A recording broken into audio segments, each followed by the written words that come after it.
Hattie Ophelia Wyatt Caraway, February 1, 1878 to December 21, 1950, was an American politician who became the first woman elected to serve a full term as a United States Senator. Caraway represented Arkansas. She was the first woman to preside over the Senate.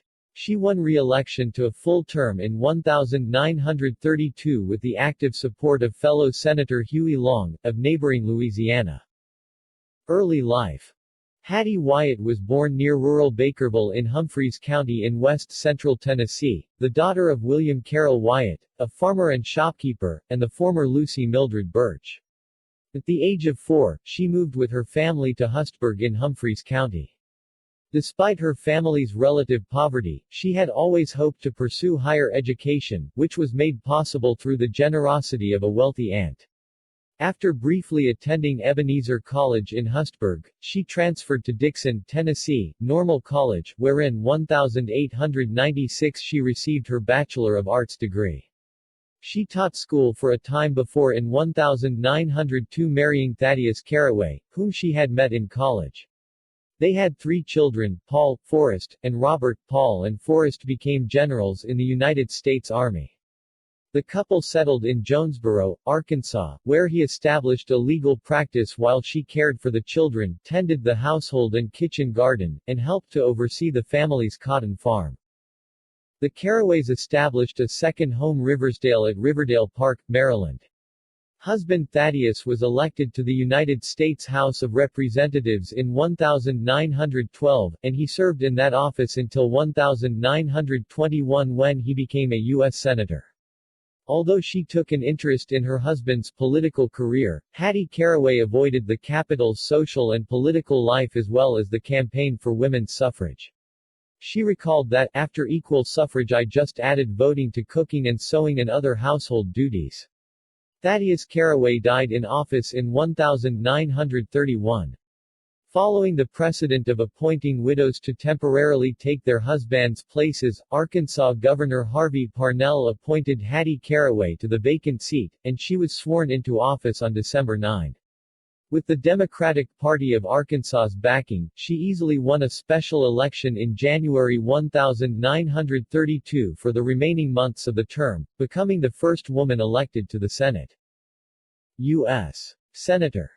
In May 1932, Caraway surprised Arkansas politicians by announcing that she would run for a full term in the upcoming election, joining a field already crowded with prominent candidates who had assumed she would step aside. She told reporters, "The time has passed when a woman should be placed in a position and kept there only while someone else is being groomed for the job." When she was invited by Vice President Charles Curtis to preside over the Senate, she took advantage of the situation to announce that she would run for re-election. Populist former Governor and Senator Huey Long of neighboring Louisiana traveled to Arkansas on a 7-day campaign swing on her behalf.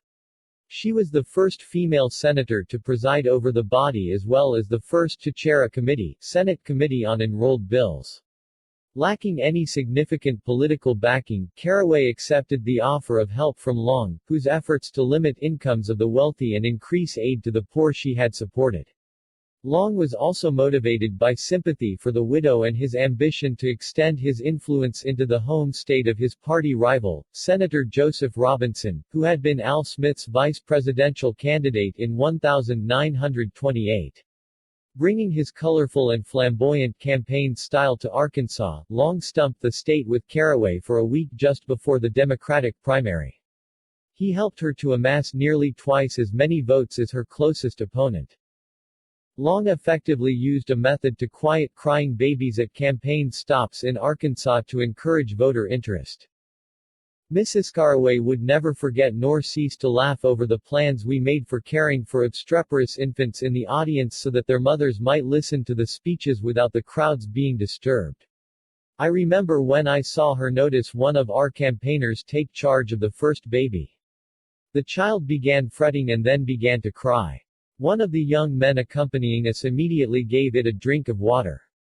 The child quieted for a bit and resumed a whimper, whereupon the same campaign worker handed the baby an all-day sucker, which it immediately grasped and soon fell asleep. Mrs. Caraway did not understand that it was a matter of design until it had been repeated several times. Caraway went on to win the general election in November, with the accompanying victory of Franklin D. Roosevelt as U.S. President. Caraway's Senate committee assignments included agriculture and forestry, commerce, and enrolled bills and library, which she chaired. She sustained a special interest in relief for farmers, flood control, and veterans' benefits, all of direct concern to her constituents, and cast her votes for nearly every New Deal measure. Her loyalty to President Franklin D. Roosevelt, however, did not extend to racial issues, and in 1938, she joined fellow Southerners in a filibuster against the administration's anti-lynching bill. Although she carefully prepared herself for Senate work, Caraway spoke infrequently and rarely made speeches on the floor but built a reputation as an honest and sincere senator. She was sometimes portrayed by patronizing reporters as Silent Hattie, or the quiet grandmother who never said anything or did anything. She explained her reticence as unwillingness to take a minute away from the men. The poor dears love it so. In 1938, Caraway entered a tough fight for re-election, challenged by Representative John Little McClellan, who argued that a man could more effectively promote the state's interests using the slogan, "Arkansas needs another man in the Senate." With backing from government employees, women's groups, and unions, Caraway won a narrow victory in the primary and took the general election with 89.4% of the vote over the Republican C.D. Atkinson of Fayetteville in Washington County. In doing so, she became not only the first woman to be elected to the Senate, but also the first to be re-elected. During her tenure in the Senate, 3 other women, Long's widow, Rose McConnell Long, Dixie Bibb Graves, and Gladys Pyle, held brief tenures of 2 years or less in the Senate, but none of them overlapped, and so there were never more than 2 women in the body. She supported Roosevelt's foreign policy, arguing for his Lend-Lease bill from her perspective as a mother with 2 sons in the United States Army. While encouraging women to contribute to the war effort, Caraway insisted that caring for the home and family was a woman's primary task. Yet her consciousness of women's disadvantages was evident as early as 1931, when, upon being assigned the same Senate desk that had been briefly occupied by the first widow ever appointed to take her husband's place, she commented privately, "I guess they wanted as few of them contaminated as possible." Moreover, in 1943, Caraway became the first woman legislator to co-sponsor the Equal Rights Amendment. In early 1944, she was an early sponsor of the Servicemen's Readjustment Act of 1944, popularly known as the G.I. Bill. However, by supporting the bill, she placed herself in opposition to powerful congressmen who condemned the bill for being socialist. In her bid for re-election in 1944, Caraway placed a poor 4th in the Democratic primary and lost to freshman U.S. Representative J. William Fulbright of Arkansas's 3rd Congressional District. He was the young, dynamic former president of the University of Arkansas at Fayetteville who had already gained a national reputation. To claim the seat, Fulbright defeated sitting Governor Homer Martin Adkins and then the Republican Victor Wade of Batesville. The lack of visibility with her constituents may have been the primary reason that Caraway lost the 1944 nomination. On her final day in the Senate, she received a rare standing ovation from her all-male colleagues. Roosevelt then appointed her to the Employees' Compensation Commission, and in 1946, President Harry S. Truman gave her a post on the Employees' Compensation Appeals Board, on which she served until suffering a stroke in January 1950. She died on December 21 of the same year in Falls Church, Virginia, and was buried in Oaklawn Cemetery in Jonesboro, Arkansas. Legacy. Caraway was a prohibitionist and voted against anti-lynching legislation along with other Southern Democratic senators. She was generally a supporter of the New Deal. Caraway's defiance of the Arkansas establishment in insisting that she was more than a temporary stand-in for her husband enabled her to set a valuable precedent for women in politics.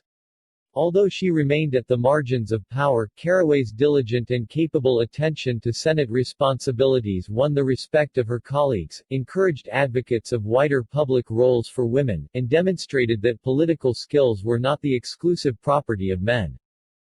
On February 21, 2001, the United States Postal Service issued a 76-cent Distinguished Americans Series postage stamp in her honor. Her gravesite at Oaklawn Cemetery in Jonesboro, Arkansas, was listed in 2007 on the National Register of Historic Places.